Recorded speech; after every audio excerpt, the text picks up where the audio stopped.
What, in your opinion, indicates that the end has begun? When do you consider indicators of the end times? What pictures spring to your mind? Do you see the end of the world with flames pouring from the skies, planes crashing from the sky, and chaos roiling everywhere?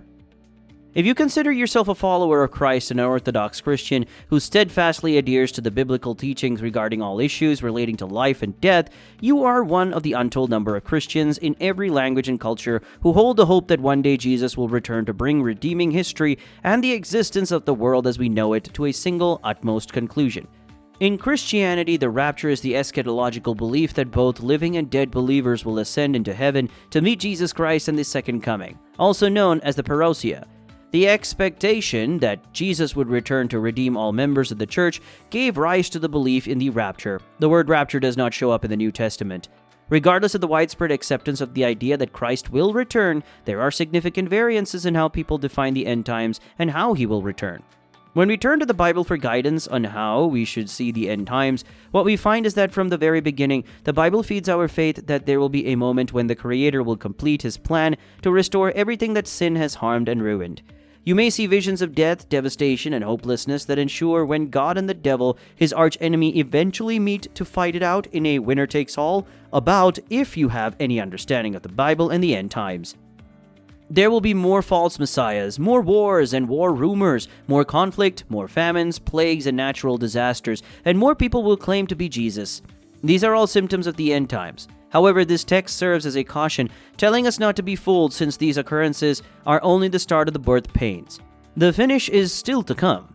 Every earthquake, every political turmoil, and every attack on Israel, according to certain interpretations, is a solid indicator that the end times are drawing near. Even if the occurrences could portend the coming of the final days, they do not always signify that the end of the world has come. The Apostle Paul foresaw a sharp rise in false doctrine in the latter days. It is present there. Before the fallout from man's rebellion could settle, a heavenly warning assured us that things wouldn't stay this way forever. The people of God have held fast to the belief that there would be a day of reckoning that will bring benefits and renewal for God's chosen and judgment and wrath for God's adversaries. This belief has persisted since the beginning of Israel's history. The thought that our God will return at some point is not some cutting-edge doctrine invented by desperate people, but rather a notion that is as old as the narrative of redemption itself. Joel, Amos, and Zechariah are just a few of the prophets who fervently preach the promise that God will one day intervene in the course of human history. Other indicators may be the restoration of the Jewish temple in Jerusalem, a rise in anti-Semitism, and the development of a one-world government. Israel, on the other hand, is the most obvious indicator of the end of the world. Because of Israel's importance in eschatology, having it as a country in its territory is crucial in the context of end times prophecy. We may be intelligent and discriminating in our anticipation of the end times if we keep these indicators in mind. However, none of these unusual occurrences can be seen as a foregone conclusion that the end of the world is just around the corner. God has provided us with enough knowledge so that we can be ready. God will eventually stop withholding his wrath, and when that happens, every rebel should shudder in horror. But those who wear his kingdom mark should find life-giving hope in this fact.